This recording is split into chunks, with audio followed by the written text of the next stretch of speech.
पिछले कुछ दिनों की जो घटनाएं हैं वो दिल दहला देने वाली, आपकी आत्मा को झकझोर देने वाली। आज उत्तर प्रदेश में छोटी छोटी बच्चियों के साथ बलात्कार के बाद उनकी नृशंस हत्या, उनके शरीर को छत विछत कर देना, यानी दरिंदगी की जो पराकाष्ठा हो सकती है वो घटनाएं देखने को मिल रही हैं। लखीमपुर खीरी का कांड हुआ, बलरामपुर हुआ, हाथरस कांड पे पूरा देश खड़ा हुआ, बागपत में हुआ, आजमगढ़ में हुआ, फतेहपुर में हुआ, बाराबंकी में हुआ। तमाम वो घटनाएं जहां छोटी बच्चियों को दरिंदगी का शिकार बनाया गया और उसके बाद जो सरकार की भूमिका रही वो उससे भी ज्यादा शर्मनाक रही।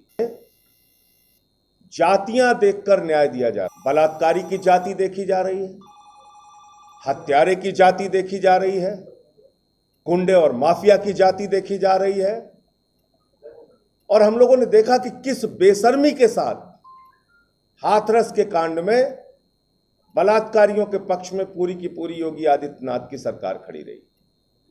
हमने देखा किस बेशर्मी के साथ बलिया में एक हत्यारे बीजेपी के नेता के साथ पूरी की पूरी सरकार और उनका विधायक खड़ा रहा।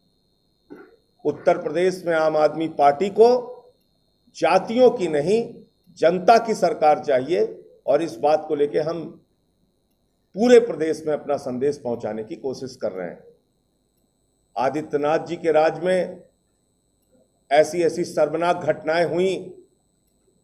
पिछले दिनों एक एफिडेविट दिया गया, उससे पहले मुख्यमंत्री जी का बयान आया। बयान में मुख्यमंत्री जी ने कहा विपक्ष दंगा कराना चाहता है हाथरस में, विपक्ष माहौल बिगाड़ना चाहता है हाथरस में। हम लोगों ने भी कहा भाई देखा जाए क्या आप कहना चाहते हैं। इन्होंने सुप्रीम कोर्ट में एक एफिडेविट दाखिल किया, शपथ पत्र, किसी सामान्य अदालत में नहीं, मुख्य न्यायाधीश की अदालत में डाला। और उस शपथ पत्र में अमेरिका की वेबसाइट के पन्ने लगाकर कहा कि हाथरस में अंतर्राष्ट्रीय साजिश हो रही थी। उसमें लिखा क्या है कि एनवाईपीडी आपकी वीडियो बनाएगा रैली की और प्रोटेस्ट की, आप लोग सावधान और सचेत रहिए। एनवाईपीडी का मतलब होता है न्यूयॉर्क पुलिस डिपार्टमेंट। अब न्यूयॉर्क पुलिस डिपार्टमेंट हाथरस में आकर कौन सी रैली, कौन से आंदोलन, कौन से प्रोटेस्ट की वीडियो बना रहा है? आदित्यनाथ जी बताइए, आप झूठा शपथ पत्र सीजीआई की अदालत में देते हैं। ये जो वेबसाइट का जिक्र किया जा रहा है, दरअसल अश्वेत आंदोलन जब लॉकडाउन के दौरान अमेरिका में चला, उस आंदोलन की वेबसाइट को उठा के हाथरस में जोड़ दिया कि यहां पे दंगे की साजिश थी। तो ये सरकार है।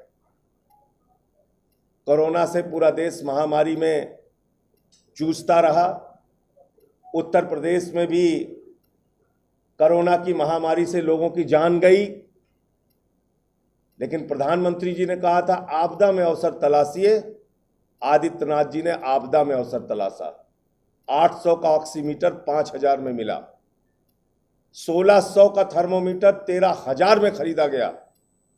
जिस वक्त उत्तर प्रदेश की जनता कोरोना से मर रही थी, उस समय आदित्यनाथ जी की सरकार शमशान में दलाली खा रही थी और 800% कमीशन खाया गया कोरोना के मामले में।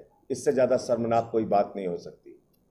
तीसरा मुद्दा, और मैं अभी भी कह रहा हूं, एसआईटी जो बनी कोरोना को लेके, वो एक दिखावा मात्र थी, फर्जी एसआईटी थी। जब तक सीबीआई इंक्वायरी नहीं होगी, सरकार खुद इस घोटाले में शामिल है, न्याय नहीं हो सकता। एसआईटी ने 26 जिलों की रिपोर्ट दी है। मेरी जानकारी में 75 जिलों में यह भ्रष्टाचार हुआ है कोरोना घोटाले का। तीसरा, अभी प्रधानमंत्री जी ने किसानी बिल पास किया है।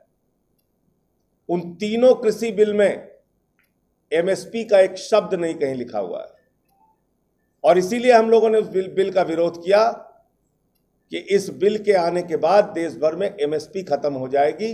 आप लोगों ने देखा होगा लखीमपुर में किसान ने खड़ी फसल पे ट्रैक्टर चला दिया। उसने अपनी छाती पे ट्रैक्टर चलाया, अपने श्रम पे, अपने खून पसीने पे ट्रैक्टर चलाया। तो इसलिए ये किसानी बिल सरकार वापस ले, ये काला कानून है। इसको लेके पंजाब में भी हमारी पार्टी और हमारे विधायक विरोध कर रहे हैं, पार्लियामेंट में भी हम लोगों ने विरोध किया। और मोदी जी का कृषि बिल महंगाई, जमाखोरी और कालाबाजारी को बढ़ावा देगा। ये मैं क्यों कह रहा हूं? क्योंकि इसमें असीमित भंडारण की छूट दी गई है, और असीमित भंडारण कभी भी कोई सामान्य किसान नहीं कर सकता। बड़े बड़े पूंजीपति सस्ते दाम में अनाज उठाएंगे, सब्जी उठाएंगे, उसको स्टोर करेंगे, जब बाजार में उसकी कमी हो जाएगी तो महंगे दामों पे जनता को बेचेंगे। इसलिए मोदी जी का बिल जमाखोरी, कालाबाजारी और महंगाई को लीगलाइज करने वाला बिल है, इसलिए भी हम लोग इसका विरोध कर रहे हैं। तो मुझे कुल मिला के इतनी बात कहनी।